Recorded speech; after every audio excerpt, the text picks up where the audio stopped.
In this video, I will show you how to beat Tarrasque in Shrine of Storms at level 7 and more advanced team to clear level 10.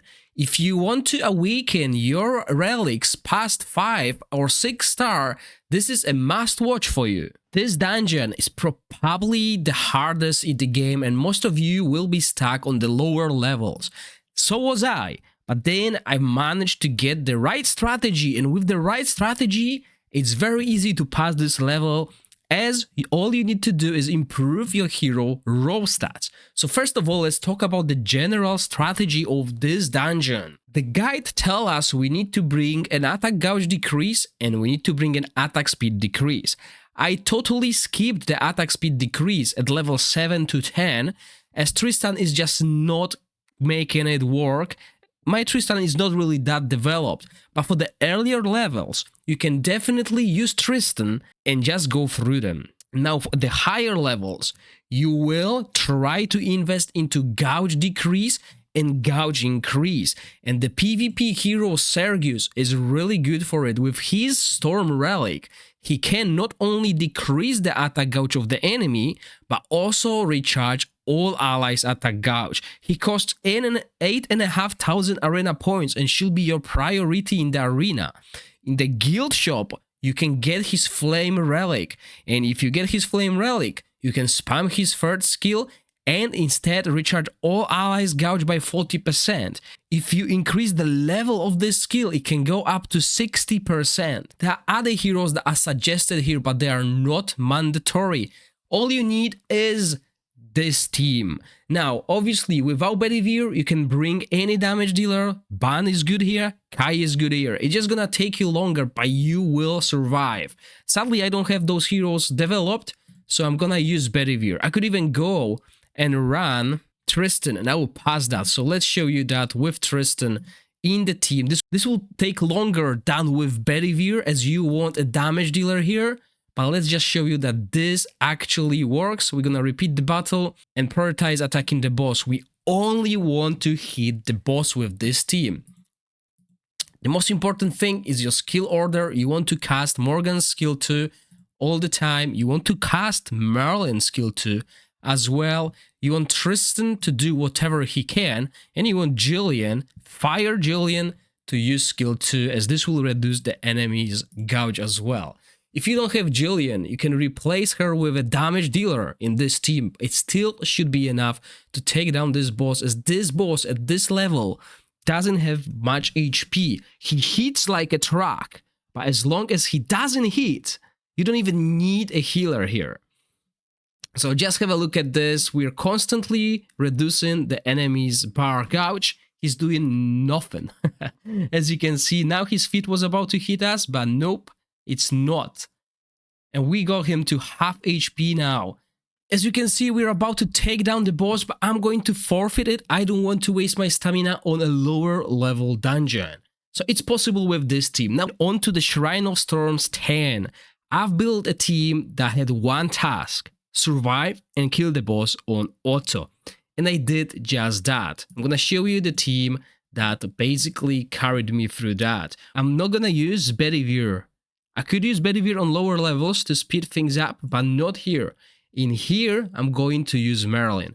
As I said, this team is advanced. At level 10, your Frost Merlin will not survive unless you maxed out his relic and you get it quite high awakened. He will just not survive. So this is where a Fire Relic Merlin comes into play. I understand this can't be achieved by many of you. This is why I brought you the level 7 guide. You can still manage to deal with this dungeon using that, as long as you increase the character levels, the relics, if you increase your equipment, okay? If it works on level 7, it will work on level 10. It will just require your heroes to be stronger to survive. And I'll show you the power of Fire Relic Merlin, something that you might not have seen previously, okay? So I'm gonna run it on triple speed, as I want this. I'm farming this right now to get my relics to the higher awakening, and the skills that we will use on Merlin will be skill number 2. This will be the priority. And in reality, I don't even need Jillian in this team, and you will understand why. So let's have a look. Boss is the fastest because no one in my team has enough speed to deal with it. My equipment is rubbish. The highest speed is like 220, and I'll show you their equipment after. But now look at this. We're gonna apply Merlin's skill 2, which will heal us when we deal damage, and it heals for 5,000. It heals almost the same amount as Jillian, 5,000 per attack. Look at this. This is what's making Merlin such a good pick here. I could definitely drop Jillian, but I'm using Jillian because of the attack gauge decrease. I could get a damage dealer in here if I could still apply enough attack gauge decrease, as the boss will hit me once or twice, as this fight will take 5 minutes. So let's skip this fight. I know it's not the fastest way to clear this dungeon, but it enables you to farm the highest amount of the crystals required to awaken your relics.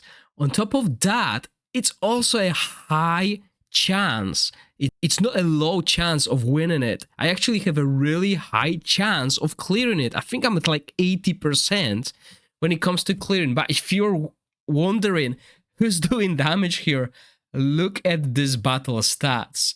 When it comes to the damage, Merlin is the first one. Everyone else is just at half of his damage. But yeah, we've done it. We've done it. We cleared it. And we have a chance to get 5 of these legendary Flame Awakening stones. Because if you clear level 7, you can clear level 7 very quickly at 1 minute 30, but you're only looking at 1 of them. It goes 1, 2, 3, and then it jumps to 5. This is why it's so important if you want to be efficient. Now, let's go over the equipment of the heroes I used, including the free-to-play ones as well. So Jillian is my maxed out unit, as I believe she is one of the best healers. She might not have the highest heals, but she has an amazing utility.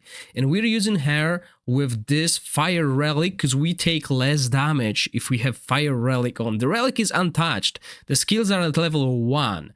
But the equipment we're using is the Vigor set and Accuracy set. You don't really need Immortal Keepsake. As long as you have preferably attack speed here, not recovery, as you see, we don't need a healer, and attack speed on the ring. I couldn't really get an attack speed orb, I couldn't craft an attack speed orb, so that's what I have.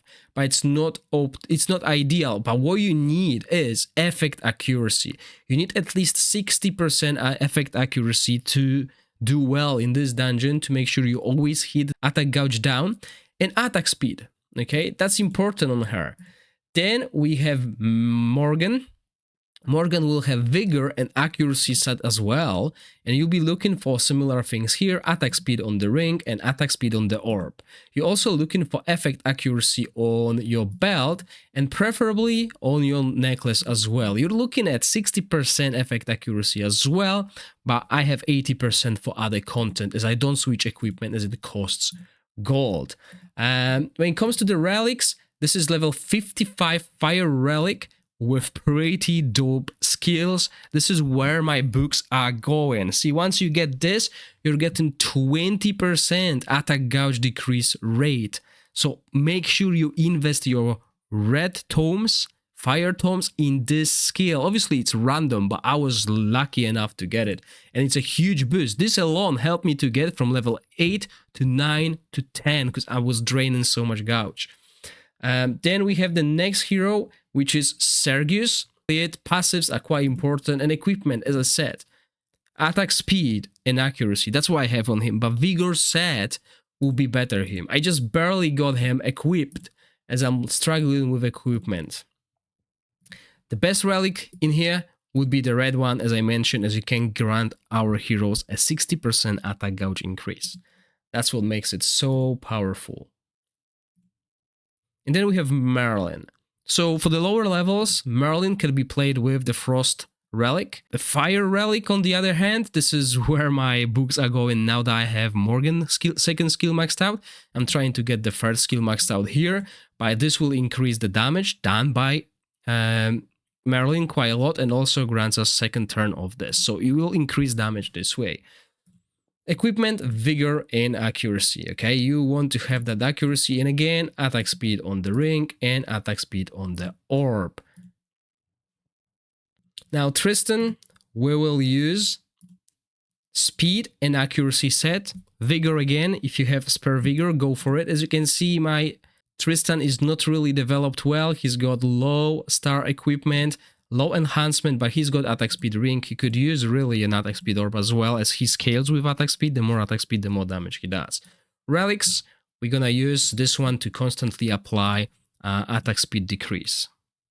And that's it. Now, I want to know if any of you is using Claudius in this dungeon as I'm slowly leveling her up. I want to know if she's doing good damage, if she can speed this up, because the next goal is once you unlock level 10 and you can farm it, you want to farm it faster. So you will be working on doing some tweaks and putting in different heroes to see if you can get this quicker, lower it, get it in 2 minutes, as that's how this dungeon should be done. I hope you enjoyed the video. If you do, please click the like button and consider subscribing to my channel. As always, thank you for watching, stay safe, bye!